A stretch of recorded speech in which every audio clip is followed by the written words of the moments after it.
Renungan Harian Selasa 11 November 2025. Dengarkanlah Tuhan perkara yang benar. Mazmur 17 ayat 1-15. Mari kita berdoa. Ya Tuhan, kiranya Roh Kudus menolong kami saat membaca dan merenungkan firman-Mu. Dalam Yesus kami telah berdoa. Amin. Salam sejahtera. Kiranya kita semakin percaya kepada Tuhan yang adil, yang senantiasa mendengarkan isi hati kita tentang perkara yang benar, bukan yang menipu.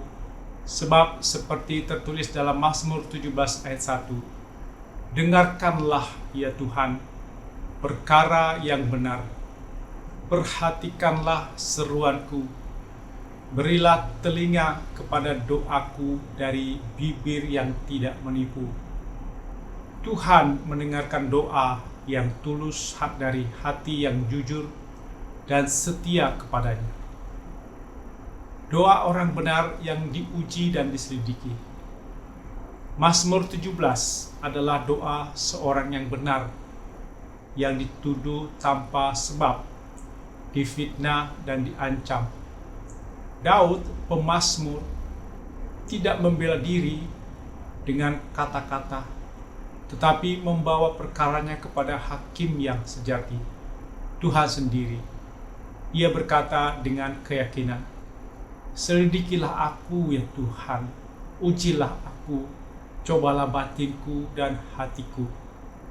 Ini bukan permohonan orang yang merasa suci, melainkan kerendahan hati seorang yang tahu bahwa Tuhan menilai lebih dalam dari mata manusia.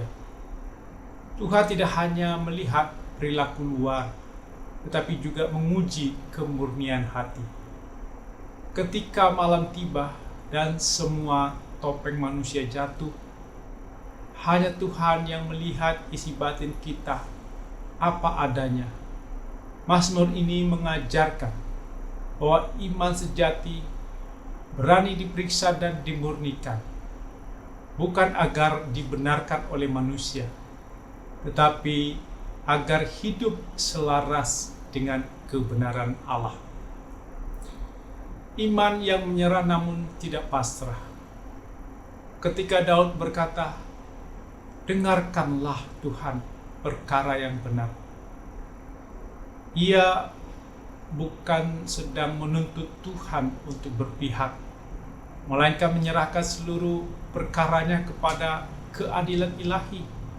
Ia percaya bahwa Tuhan yang memeriksa, juga Tuhan yang membela. Inilah iman yang sejati, bukan fatalisme yang pasrah tanpa harapan, tetapi penyerahan yang aktif dan beriman. Iman bukan berarti berhenti berbuat, melainkan tetap berjalan di jalan Tuhan sambil mempercayakan hasilnya pada Tuhan.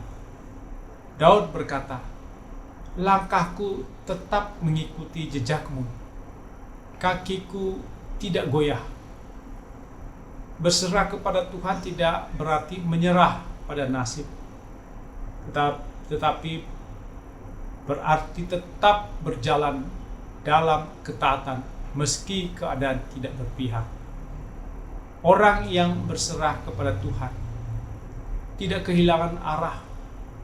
Justru di tengah penderitaan, imannya diperteguh.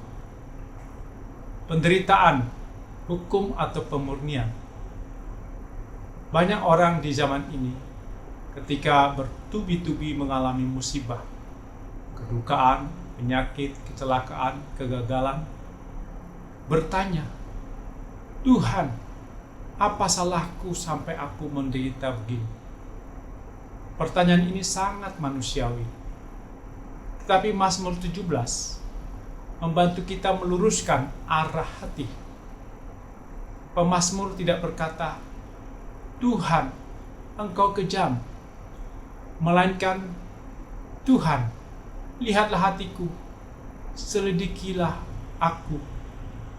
Ia tidak menyalahkan Tuhan, tetapi justru mempercayakan diri untuk diperiksa dan dimurnikan.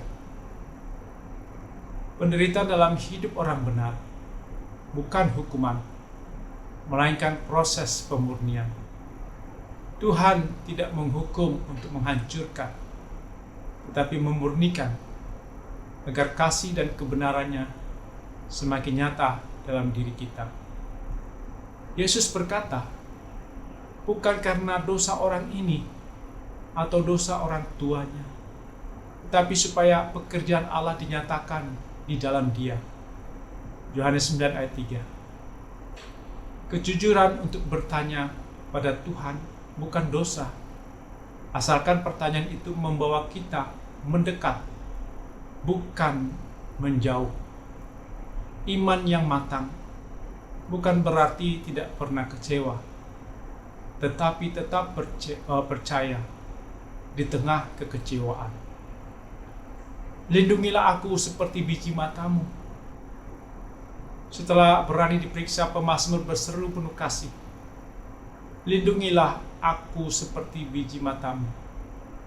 Sembunyikanlah aku dalam naungan sayapmu. Ayat 8. Ungkapan ini luar biasa lembut. Biji mata berarti sesuatu yang paling berharga dan sensitif. Tuhan menjaga kita seperti mata yang spontan menutup dari debu. Artinya, Tuhan menjaga dengan kasih yang peka dan penuh perhatian. Naungan sayapmu menggambarkan pelukan kasih Allah, seperti induk burung yang menundukkan anak-anaknya dari panas dan bahaya. Perlindungan Tuhan bukan hanya kekuatan besar, melainkan kelembutan yang menenangkan jiwa. Kita bisa tetap berdiri bukan karena badai berhenti, tetapi karena hati kita tenang di bawah sayap kasih-Nya. Dunia yang hatinya tertutup dan sombong. Pemazmur melihat dunia yang keras dan tumpul hati. Hati mereka tertutup untuk belas kasihan. Mulut mereka membual. Ayat 10. Mulut membual dan hati tertutup melambangkan kesombongan dan kenyamanan yang membuat hati kebal terhadap penderitaan sesama. Dunia yang makmur sering kehilangan kepekaan rohani. Begitu juga zaman sekarang. Orang mudah tersinggung tetapi sulit tersentuh. Cepat menilai tapi lambat berbelas kasih. Namun pemazmur tidak ikut dunia. Ia menyerahkan penghakiman kepada Tuhan dan berkata, bangunlah ya Tuhan, hadapilah mereka, selamatkanlah aku dengan pedang-Mu. Pedang Tuhan bukan alat kekerasan, tapi firman yang menyingkapkan kebenaran. Keadilan Tuhan bukan menghancurkan, tetapi menyembuhkan dan memulihkan dunia yang bebal. Dari Daud ke Kristus, keadilan yang mengasihi. Melalui Kristus, doa Mazmur 17 menemukan penggenapannya. Yesus adalah orang benar yang menderita tanpa balas. Di kayu salib ia tidak berkata, hukumlah mereka, tapi Bapa, ampunilah mereka. Kristus memperlihatkan bahwa keadilan Allah bukan pembalasan, melainkan kasih yang memulihkan. Ketika kita berdoa, dengarkanlah Tuhan perkara yang benar. Kita sedang berkata, Tuhan, nyatakan kebenaran-Mu dalam hidupku, bukan hanya dalam situasiku. Keadilan Kristus adalah kasih yang menegakkan kebenaran tanpa menghancurkan manusia.